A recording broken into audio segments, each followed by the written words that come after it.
Шейх Махмуд Велитов, имам, вернее даже не имам, выше возьмем, руководитель религиозной организации мусульман Ярдам в городе Москве. И я адвокат Дагир Хасава, его защитник. Скажите, пожалуйста, что вы чувствуете? Вот вы сказали последнее слово, выступили перед судом. На что вы рассчитываете? Что вы чувствуете? Какие у вас ощущения? Что ожидаете от процесса? Нет, вам. Вы что чувствуете? Бисмилляхи рахмани рахим. Что вы чувствуете? Вот сказал, 3 миллиона специально, значит, ошибаются правоохранительные органы и никакой ответственности. Может, и я тоже сделаю через 5 часов неправильное решение выведут. Вот получается, почему так они, правоохранительные органы, если ошибаются, не наказывают их, а если мы случайно что-то сказали, и они намеком там делают свои выводы, почему-то мы становимся оправдавшими терроризм. Вот это не понимаю я это. Что ожидаете вот от решения, вот, ну, на самом деле? Но это может только сказать. Ну, мы ожидаем, понятное дело, оправдательного приговора, отталкиваясь от народной мудрости. Даже от яда можно капли нектара выжать. Мы сделали все, что зависело от нас. В рамках всех процессов, кто приходил, от прессы были, видели, мы это обвинение превратили в защиту и нападение. Пытались таким образом. И даже впервые в моей адвокатской долгой практике обвинитель отказалась от реплики в конце, хотя в ее адрес было кинуто много камней.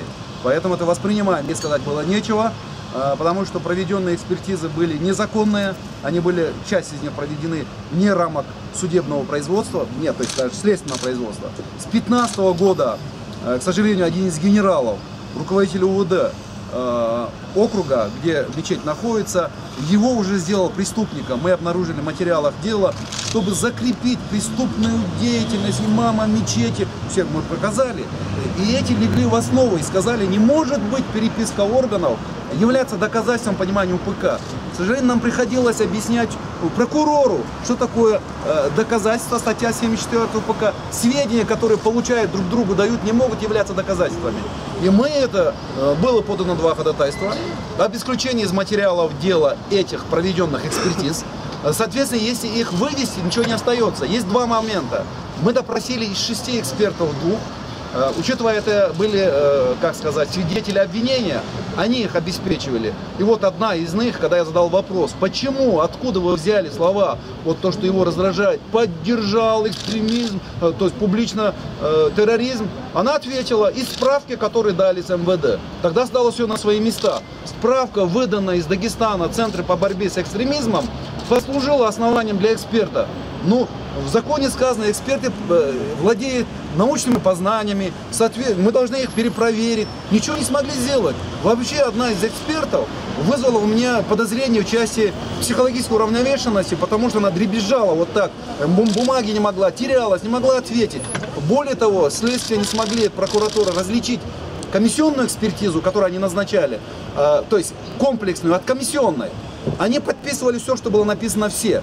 А закон требует, чтобы каждый подписывал части исследований. Это же научные познания, которые можно проверить. И самое главное, в этой худьбе, вот кто обвиняет его, 1 минута 52 секунды. Разделось столько листов, которые не требовал вообще экспертизы, чтобы понять. Потому что аудитория была целевая, экспертизу просто нельзя. Тогда можно назначить экспертизу, я пример проводил. Вот отправить этим экспертам мой галстук, найдут они какое-то поддержание какой-то исламской партии. Без проблем. Поэтому есть проблемы у экспертов, есть проблемы экспертного сообщества, это дело это показало. Они породили это сообщество, которое дают нужное заключение. Они дали прямой текст, вывели объективную сторону состава преступления, и вот, пожалуйста, сажайте. То есть посягнули в сферу правоприменителя. Все это мы рассказали, показали, более того, я написал, отдал. Суд не смог сразу, кстати, этим тоже я не согласен, я упрекнул в этом плане в своих прениях. Когда адвокат делает ходатайство, защитник, надо сразу или удовлетворять, или отказать. Почему? Потому что, не удовлетворяя это, как сделал суд, сказали, мы когда уйдем в совещательную комнату, вот тогда оценим. Но тогда, я говорю, вы играете на стороне обвинения. Вы даете им возможность ссылаться на эти доказательства, которые не являются надлежащим доказательством, по мнению защиты. Но, тем не менее, вот это произошло. Но, тем не менее, мы верим, мы надеемся, что несколько капель вот нектара мы получим от того яда, который впрыснули вот всему ему прошлому. Это один из имен, я хочу несколько слов. Такого имама в Москве нет. Он был имамом был соборной мечети, имамом был большой татарской. Второго столь образованного шейха, ученого нет.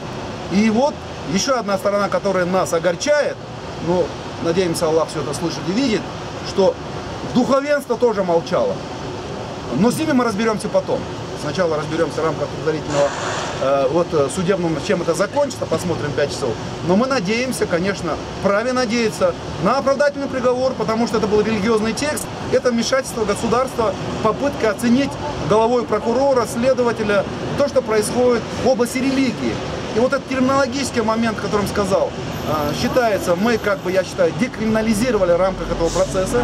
Я считаю, это наша заслуга шейха. Слово халифат, его использовать можно, это неприступно. Более того, есть его синоним, я сказал, имамат. Я не согласен с ним в одном, в отношении религии, в части, он в своей речи сказал, это не касается России.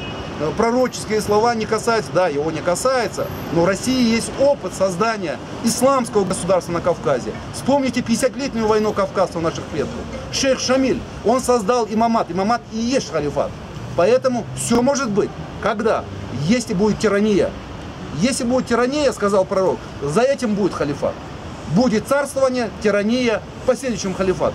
Поэтому нам нужны справедливые решения, справедливые приговоры. Если нет, тогда вы приближаете, все равно мы ничего не теряем. Приближайте нам тот день, который завещал пророк.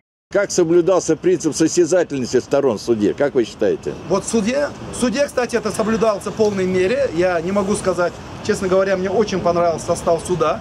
А во всяком случае, они дали полную возможность представлять документы, отвечать, выступать, не ограничивали. Единственное, мне не нравится, я считаю, да, давали даже время, пятницу, когда совпадало, давали возможность в пятничный намаз, тоже это по нашему ходатайству. Но единственное, мне не нравится, сделано 2 ходатайства об исключении ненадлежащих доказательств, они это оставили на сейчас.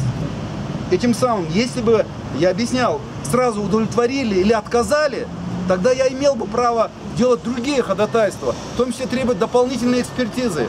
Хотя я считаю, для того, чтобы разобраться в этой короткой речи, эксперты не нужны были. Все было и так понятно, на русском языке, не на жаргоне говорили. И целевая аудитория были мусульмане, все поняли, но не поняли следователи и обвинители. Скажите, пожалуйста, небольшой вопрос по уточнению обстоятельств еще раз. По чьей инициативе читалась заупокойная молитва? Как это было? Почему именно поэтому? Заупокойная молитва читалась по поводу, ему обратились несколько человек. Во-первых, еженедельная существует практика, когда имаму подходит. Есть там специальная типа комиссия, да, как называется? Это куда список, откуда вам дают? А это у нас Ритуальная служба есть. Туда могут сказать, прошло неделя. Это не только смерти, но бывает, кто-то попал в беду. Вот мы сейчас, да, сегодня джума, я вас уверяю, во всех мечетях читают дуа за него, чтобы его освободил Аллах от этого. Это нормальная процедура. Ему писали, он дал эти показания в рамках суда. Ему на электронный адрес тоже приходили. Ему отправляли видео с Дагестана омовения Гапаева, что его убили. И вот эти слова тоже удивительным образом взятые. Убили трусливыми людьми. Он имел в виду, человек безоружный, ему 24 выстрела с автомата сделали. Они говорят, надо было сказать, молодцы, герои. Мы говорим, тогда наградите их в Кремле. Может, тогда следующее скажем, действительно достойные были. Поэтому вырывали из текста слова, нарушали. А последний момент к нему подошел вот уже достаточно именитый Али Черинский, мусульманский блогер, который является руководителем движения за права мусульман. Кстати говоря, адвокатом которого также я являюсь. В рамках этого дела он был допрошен в качестве свидетеля, и в отношении него выделено отдельное производство. Он сейчас находится тоже под преследованием, которого хотят привлечь в уголовную ответственность, в том числе за его размещение одного из интервью с имамом. Спасибо. Еще хотелось дополнить. Значит, есть запрещенная партия. Она называется, значит, Хизбут Тахрир Ислами. Она называется также партия исламского освобождения. И вот эта вещь 133 раза повторяется в обвинительном заключении, а я ни разу его не озвучивал. Даже вот на этом, как говорится, последнем слове я старался сократить это слово, дойти до буквы ХТИ, чтобы, так сказать, не выходило мне это слово. Оно не выходило у меня до 27 сентября, оно не выходило после, а мне приписывают, ты ее поддержал. Вот странно, почему такой навязкой навязывают? Мне такую связь делают. Вот это мне никак не понятно. Это делается, хотел сказать, учитывая, я адвокат и по другим темам мусульман, и вчера у нас было по поводу задержанной группы Хизбут Тахрир аль-Ислами членов 6 декабря прошлого года такое шумное дело, если помните, накануне Дня чекистов наши чекисты докладывали, они разоблачают группу за группой, брали в Москве, проводили операции, маски-шоу. И мы видим, мне кажется, учитывая, мы тоже анализируем, что вот это какая-то идет реклама этой партии, запрещенной России, и материалы основанные, мы говорили в тот раз, ссылками на сайт этой террористической организации. Следствие не смогло найти более ничего, как взять с сайта, если вы называете террористической организацией, что вы там ковыряетесь, как в своем кармане? Берете их текст и говорите, что вот, ты поддержал, они об этом написали. Так они завтра напишут, что я адвокат, его тоже поддерживаю. Хотя мы никаких партий не вступали. Поэтому такого нет. Идет такое произвольное толкование. Хизбут Тахрир по всей России их арестовывает, молодежь. Эти люди, которые не совершали ни одного теракта, которые не совершали, не вооружены, ничего нет. Но, возможно, не так изучают ислам, не по той литературе. Но суд вынес такое решение, что запретили эту партию, признали. И теперь пачками самая такая большая угроза. Этим самым, я считаю, героизирует членов партии. Это круто. У нас были приморские партизаны, скоро будут партизаны, связанные с Хизбут Тахрир аль-Ислами. И в этом роль суда очень значительная. Не знаю, может, они заплатили кому-то, с какой целью это делается. Лучше бы их вообще, как вот имам мой подзащитный, вообще не использовать имя. Они же используют с какой-то целью. Поэтому у нас будет еще ряд процессов, связанных его-то косвенно, которых напрямую, но никто нигде не нашел. Как они вступают в эту партию, где их принимают, кто дает рекомендации. Согласитесь, очень много вопросов, очень много вопросов. Цель, видимо, одна – разбить мусульман на группы, придумывать терминологию. У нас один свидетель был, кстати, хочу, полковник в запасе ФСБ, который курировал экстремизм, знал его, давал показания. И он сказал, слово «политический ислам» придумал лично Путин в Кремле. Соответственно, до того был начальник отдела внутренней политики Кремля, придумал другой, умеренный европейский ислам. А потом кто-то придумал ваххабистский. Придумывает. А мой подзащитный четко говорит, я знаю пророческий ислам, другого не знаю. А ему говорят, а есть еще политический. Получается, значит, что тут вредного, опасного? Политика нет, слово политика выпускаем, остается ислам. Значит, цель в этом зомбировать, потихоньку слово ислам уберут, скажут, то есть политика. Останется ислам. Вот наша задача и миссия, наверное, благодаря этому делу, показывать это не так. Мусульмане не те люди, за которых нас пытаются вывести. Надеемся, суд разберется. Спасибо.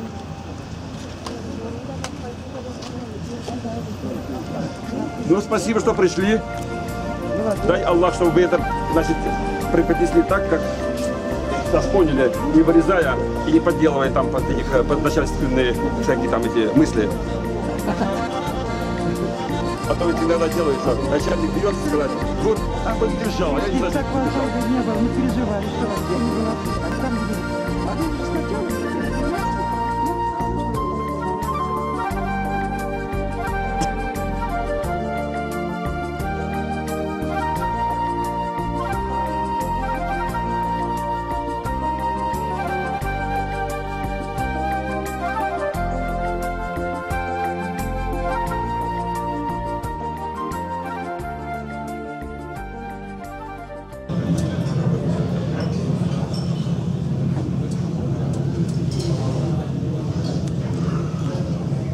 ربنا اغفر لنا ذنوبنا وإسرافنا في أمرنا وثبت أقدامنا وانصرنا على القوم الكافرين برحمتك يا أرحم الراحمين.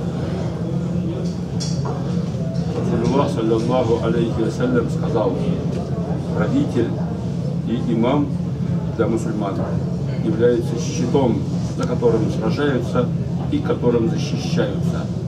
Если такого свойства не будет, то грош цена этому имаму и грош цена этому правителю.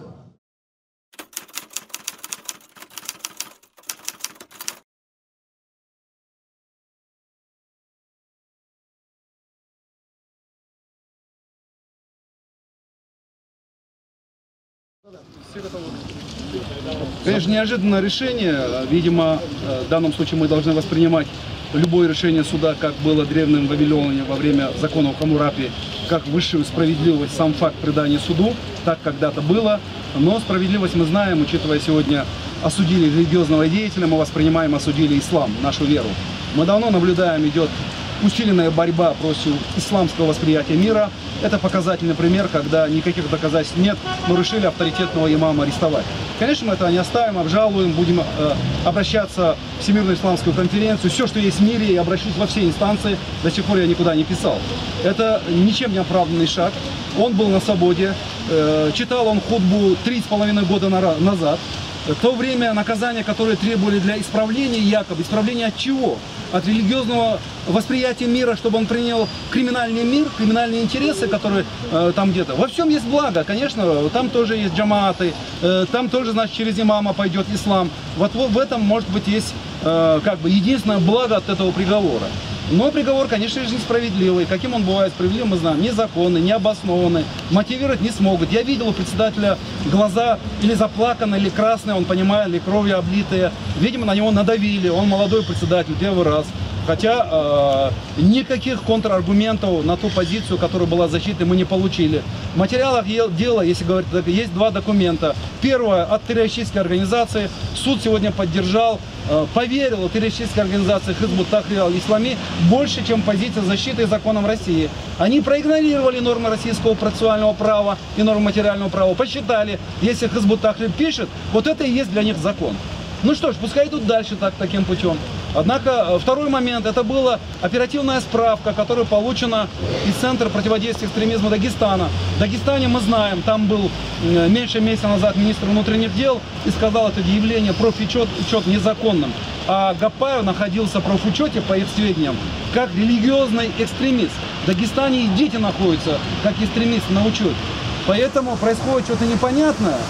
Мы абсолютно, я, честно говоря, я не скажу шокирован, непонятно, но тем не менее мы рассчитывали сегодня получить во всяком случае оправдательный приговор, но то, что будет реальное лишение свободы, об этом не говорило ничто, потому что это не соответствует материалам дела. Я не знаю, как они его обоснуют. На какие доказательства будут ссылаться, если все экспертизы получены непонятными людьми? Эксперты заявили, единственным основанием признать его поддержавшим практику, которая является справка с МВД. Второй эксперт, справка или информационное сообщение Хизб ут-Тахрир аль-Ислами. В этой стране идет полная поддержка террористической организации. Их идеология поддерживается такими приговорами и судах. И любое, что они могут сегодня на сайте написать, получается, и есть истина. Истину никто не собирался здесь искать. Хотя, я считаю, мы доказали его невиновность. Почему такой приговор, я не знаю. Посмотрим, будем добиваться. Справедливости люди искали всегда. Я знаю, я читающий человек, в том числе интересующий религией. В Ветхом Завете сказано, как пример образцового справедливого суда, это Девора, которая восседала под пальмой. Здесь не под пальмой вроде заседали, но в то же время мы понимаем, возможно, это желтый цвет, это как скорлупа из яйца, которые еще, видимо, не созрели до чего-то. И вот непонятно, вот это чье яйцо? Вот такое решение сегодня приняло. Поэтому мы не принимаем, я абсолютно не согласен, незаконно, несправедливо и так далее. Соответственно, будем доказывать и почитаем сейчас, как они обоснуют. Будем исходить из этого. Если есть вопросы, я готов ответить. Действительно его упрекали в том, что он является членом ислама? Или его упрекали в том, что он поддерживает? Его не упрекали в том, что член партии он является. Его упрекнули, вернее, обвинили в том, что отпевая умершего, убитого человека, он таким образом косвенно поддержал, оправдал. Вот Гапаева. Я вот об этом говорю. Есть две вещи. Это была заупокойная молитва, хутба, то есть дуа, больше ничего не было. Никого он никогда не поддерживал, и тем более судом не доказано обвинением, что именно Гапаев был террористом. Такого документа нет, потому что это суд. Суд должен представить решение суда, а его нет. А что есть? Есть справка и Хизб ут-Тахрир. Вот они руководствуются этим. Очень странное решение, но посмотрим, почему так они приняли. Я думаю, это, скорее всего, связано, теперь я уже на ходу начинаю мыслить, у него были слова в этой хутбе, на которые обратили внимание следователи. Гапаев убит трусливыми преступниками. В последующем, давая комментарий, у него спрашивали, кого ты имел в виду. То есть этим самым косвенно давая, что он обидел сотрудников органов. А мы не знаем, что Гапаева убили сотрудники, люди были в масках. Это, возможно, означает, они его убили за то, что их назвал трусливыми людьми. Сегодня он получил 3 года лишения свободы. Вот такая взаимосвязь. Дагир, несколько слов на родном языке. Не давайте сізге бұсырмалланы сүймей бұл патшалықта. Сүйген затын етелер. Бүгін біз халық сүйе имам Шейх Махмуд Велитов 3 yıl Тусnaqqa ibергellер. Ялған шағатлар білан, ялған табылған кағызлар білан. Мұны бұлай қоймайжақпыз, Аллах бұйырса. Аллахның ағынан бұл бізге bir tergöv verecek. Allah buyursa yalnız kalmayacakız. Etik bilen zaten etçik biz Müslüman halka bugün bizim Müslüman halk kıyın günler yaşay. Patçabız Müslüman dinini süymey, dinini yürüten adamlarını süymey, Türk milletler bir bolganını süymey.